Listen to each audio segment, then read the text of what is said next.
Hey everyone! Today, I'm going over a budget commander deck that I've recently brewed around Princess Yue. As usual, I've designed this deck to list for less than $45 at the time of recording, including our basic lands at 10 cents each, but as a list price, this doesn't include costs such as shipping. So, Princess Yue is a 3/2 legendary human noble ally for 2 and a blue with 2 effects. The first having it so when she dies, if she was a non-land creature, she is returned to the battlefield under your control tapped as a legendary land named Moon, and gains the ability to tap for generic mana. And her second ability is that she can be tapped to scry 2. Admittedly, at first glance, she is not that particularly notable. But she does have some interesting interactions with clones, which are abundant in blue, and it involves everyone's favorite part of Magic's rulings, layers. To cut to the chase, you can have a clone enter as Yue, but have it die to the legend rule, and because that clone was Yue when it died, it will return to the battlefield as a land named Moon. But since it's re-entering as a fresh clone, you can choose for that new clone to enter as a copy of something else that isn't Yue, and it'll still be a land. The layer explanation, as I understand it, starting after the clone has died to the legend rule, is basically that the clone enters as a copy of something as per layer 1, layer 3 turns that clone's name into Moon, layer 4 then applies, changing its type into a land, and finally layer 6 gives it the ability to tap for generic mana. This seemed like a pretty fun approach to a clones deck, and a pretty unique interaction, so here we are with the deck. So to start, Yue's mostly going to be used as our ticket to land clones, and to let us clean off the top of our deck with scrying whenever we can. And then as you probably guessed, a large portion of this deck is dedicated towards clone spells, with a preference for those that can target as broadly as possible. All will be able to target our own creatures, most will be able to target any creature on the battlefield, which does give us a way to get copies of our opponent's creatures as either creatures by cloning them directly, or if we care more about their ability, we can make them a land through Yue, and a few can even copy things like artifacts or enchantments. We'll also have a decent selection of creatures that have abilities that would be great to either have doubled up on, or on a land, as those are much more rarely interacted with. Most of these will have effects that trigger often, either whenever type triggered abilities, effects that trigger whenever they become tapped or untapped, or effects that last so long as you control that permanent, since lands are rarely messed with in lower bracket commander. Though, as a clone deck, its overall power will be partially dependent on what effects or creatures we can copy from our opponents, so we'll likely want to keep an eye out for similar effects to what I mentioned earlier on our opponent's creatures, especially if we want our copy to be a land. But if someone has a big beater or a high value target that's better kept as a creature, we may want to skip the Yue interaction and just clone it directly, since while this deck isn't completely devoid of stuff to swing with, it'll certainly appreciate having the option from our opponents. We'll have a smattering of effects that let us bounce the land back to our hand, which can effectively let us recycle the land clones to turn them into something else. And the last thing that I'll mention is that, in general, you're not really going to want to make land copies of the legendary creatures in this deck, and instead reserve that slot for one of our opponent's creatures, as all of the land clones will have the name Moon, and Yue's ability doesn't remove the legendary status, so we can only have one legendary Moon at a time. But that was a lot of preamble. Let's get into the 99 of this deck, starting with our ramp, cost reduction, and rituals. First up is Wayfarer's Bauble, which we can tap and sack to tutor a basic land onto the battlefield tapped. Arcane Signet, Felwar Stone, and Sky Diamond will tap for blue, though Sky Diamond does enter tapped. Prismatic Lens, Mind Stone, and the Iron Crag tap for generic. High Tide lets our islands tap for 2 blue mana for a turn. And finally, Kefnit's Monument makes it so our blue creature spells cost 1 less generic to cast, and whenever you cast a creature spell, a target creature an opponent controls doesn't untap during its controller's next untap step.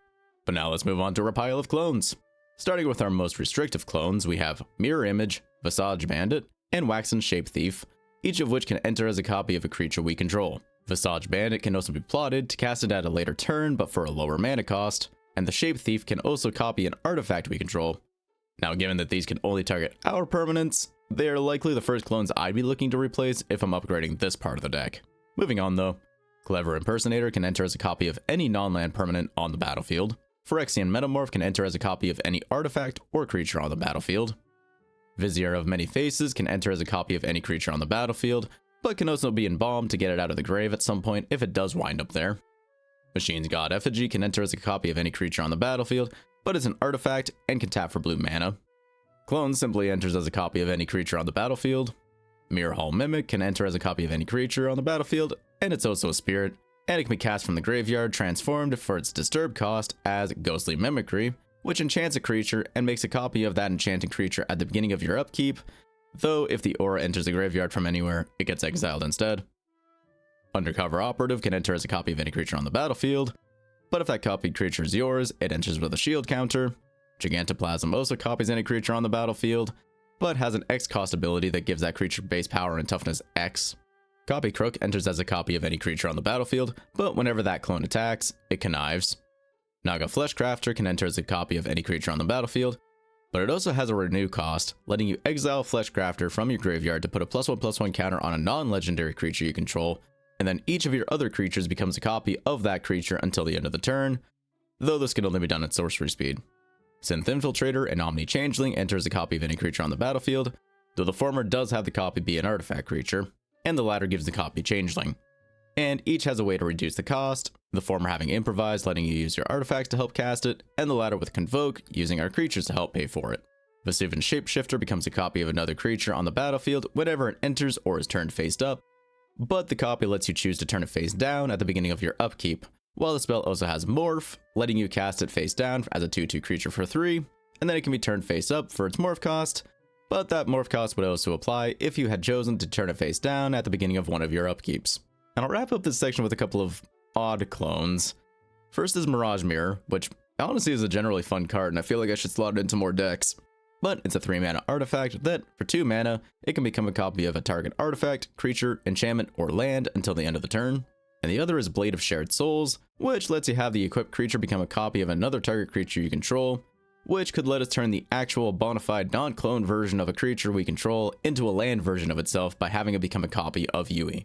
But that was a lot of clones, so let's go over the creatures on our side of the battlefield that we may want to make land copies of. Loyal Drake will give us some card draw at the beginning of our combat, so long as we control Yue. Fallow Sage will have us draw a card whenever it becomes tapped. Defiler of Dreams basically turns our blue mana pips into Phyrexian blue mana pips, where we can pay 2 life instead of blue to cast our spells. And whenever we cast a blue permanent spell, we draw a card. River Kelpie has you draw a card whenever it or another permanent enters from a graveyard, and that's any player doing this. And also you draw a card whenever a player casts a spell from their graveyard, while also having a Persist ability, which could have some funky interactions with this deck, especially if you have a land sack outlet, though I didn't include one in this deck.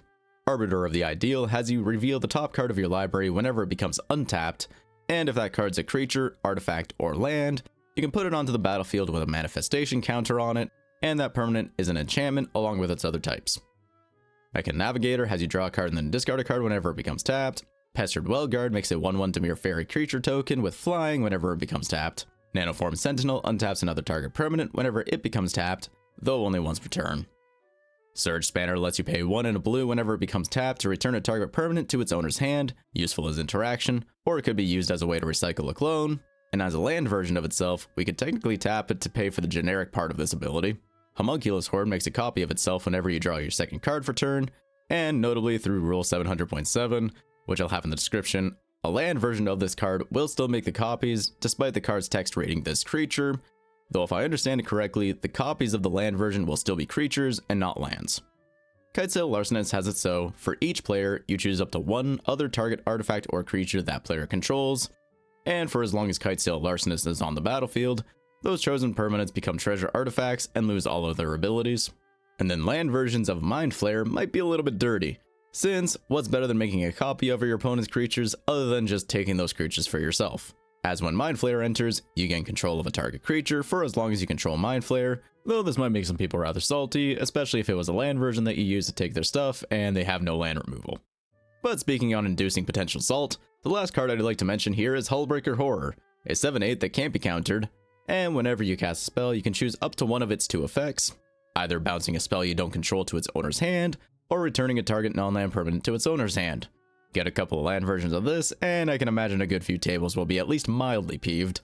Regardless, before moving on to the next full chapter, I would like to quickly mention our land bouncing effects, which includes Trade Routes, which for 1 mana we can return a land we control to its owner's hand, or we could pay 1 to discard a land and draw a card, basically giving the lands in our hand cycling. Wonderscape Sage can be tapped to return a land we control to our hand to draw a card, though we then discard a card unless that land had a non-basic land type, such as our moons. And then finally, there's Moloku, the Clouded Mirror, which for 1 mana lets us return a land we control to its owner's hand to create a 1/1 blue illusion creature token with flying. But with that, let's go over our other sources of draw that weren't mentioned a little bit earlier. Matoya, Archon Elder, is a legendary creature that has us draw a card whenever we scry or surveil, which is done after the scrying or surveilling ability has been completed. which is great considering we'll likely be scrying quite a bit with the Yue. And Tui and La, Moon and Ocean, have you draw a card whenever they become tapped, and they get a +1/+1 counter put on them whenever they become untapped. Though as mentioned earlier, we can only make and keep one legendary Moon, so you may want to hold back on making clones of these two, and instead hold out to make a copy of one of our opponent's legendaries.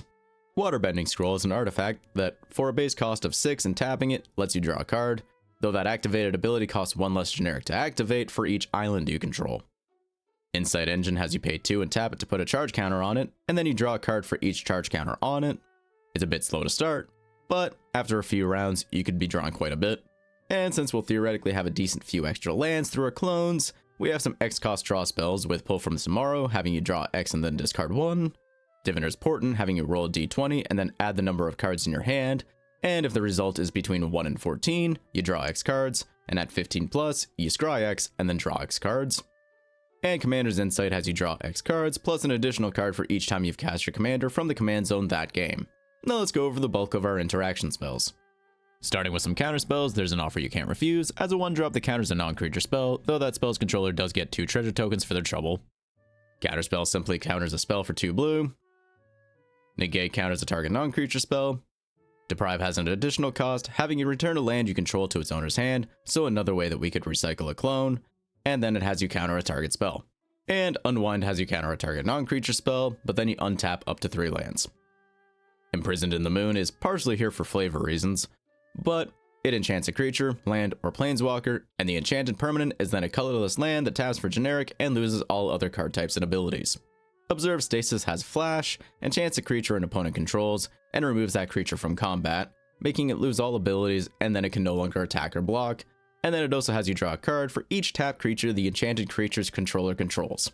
Rapid Hybridization destroys the target creature, but in return, that creature's controller gets a 3/3 green frog lizard token. Aetherize is a blue fog type effect, bouncing all attacking creatures to their owner's hands. And Devastation Tide and Flood of Tears return all non-land permanents to their owner's hand, though Flood of Tears also lets you put a permanent card from your hand onto the battlefield if you return 4 or more non-token permanents to your hand that way. But now that we've gone through all the spells in this deck, let's go over our land base. Starting with Myriad Landscape, which we can sack to tutor 2 basics of the same type onto the battlefield tapped. Then Arid Archway and Guildless Commons enter tapped and tap for 2 generic, but when they enter, you bounce a land you control back to your hand, so it's another way that we could recycle our clones. Thespian Stage taps for generic, but it has an activated ability letting it become a copy of a target land, though it does retain its copy ability, so it's a fairly low cost way to make a copy of our land clones. Remote Isle and Lonely Sandbar can let us cycle them away if we draw them when we'd prefer to have something other than a land. And aside from that, we'll fill the rest of this deck with 32 basic islands. And now that we've gone through all 100 cards in this deck, let's take a look at that price. And as you can see here, this deck is currently listing for a bit over $44 at the time of recording, which does include our basic lands at 10 cents each, but as a list price, this doesn't include costs such as shipping. Now before I close out this video, there are a fairly decent number of cards that I'd like to mention that you may wish to consider if you're looking to build or upgrade this deck at some point, especially with a higher budget.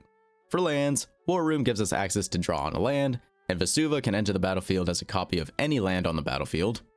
And Glasspool Mimic is a multi-faced card, with the front side being a clone that can enter as a copy of a creature you control, but it could also be used as a land. For cost reduction, we have Sapphire Medallion and the Water Crystal, lowering the cost of our blue spells by 1 generic. And if you're wanting a bit more protection for yourself, you might want to consider Dissipation Field, bouncing any permanent that deals damage to you to its owner's hand, and Propaganda, which makes it expensive for our opponents to swing at us. For interaction, there's Pongify, which is basically another copy of Rapid Hybridization. Glenalendra Archmage makes great use of the Persist ability without actually needing a source of land to sack it, and basically will give you constant access to negate for 1 blue. The TLDR is, you make a land copy of the Archmage, sack the land copy to counter something, you then have your clone re-enter as a copy of Yue with a -1/-1 counter on it due to Persist, it dies to the legend rule, and then you have it return once again as a land copy of the Archmage, but now it doesn't have the -1/-1 counter on it, effectively resetting it, but still countering that non-creature spell. Tiller Engine can let us have our moons enter untapped, or you could use it to tap down a non-land permanent an opponent controls. For some clones to consider, there's Wall of Stolen Identity, which makes a wall with defender version of any creature on the battlefield, and when you copy it, you tap the copied creature, and it doesn't untap during its controller's untap step for as long as you control the wall. Phantasmal Image is a 2-drop that can enter as a copy of any creature on the battlefield, but it gets sacked if it becomes the target of an ability or spell. And then for some things to copy, Astral Dragon can effectively lead to as many 3/3 dragons as you want, as when you make a land copy of it with a clone, the land Astral Dragon will make 2 tokens that are copies of a non-land permanent. You copy the land Astral Dragon, but those are now 3/3 dragons with flying.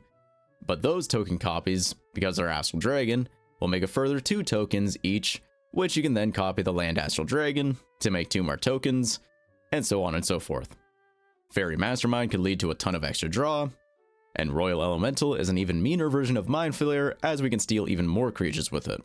The Walls of Bossing Say give all your other permanents indestructible, but get a land version of it, and now everything has indestructible. And finally, for some things that can really lock down the game unless people start running a significant amount of land destruction, and maybe be a little careful with these since at least one of them could technically make the deck approach bracket 4, we have Platinum Empyrean, making it so your life total can't change, Platinum Angel, so you can't lose the game and your opponents can't win the game, and Lighthouse Chronologist, which will take a bit of mana to get going, but at level 7+, it has you take an extra turn after each end step that isn't your own. So you're technically not chaining extra turns one after another, but you would get an extra turn after everyone else's turn. But I should really close out this video, so if you'd like to build, adapt, upgrade, or otherwise play with this deck, the link, as always, is in the description down below. Consider dropping the video a like if you think I earned it, maybe drop a sub while you're down there, but regardless, thank you for watching, and I'll see you in the next one.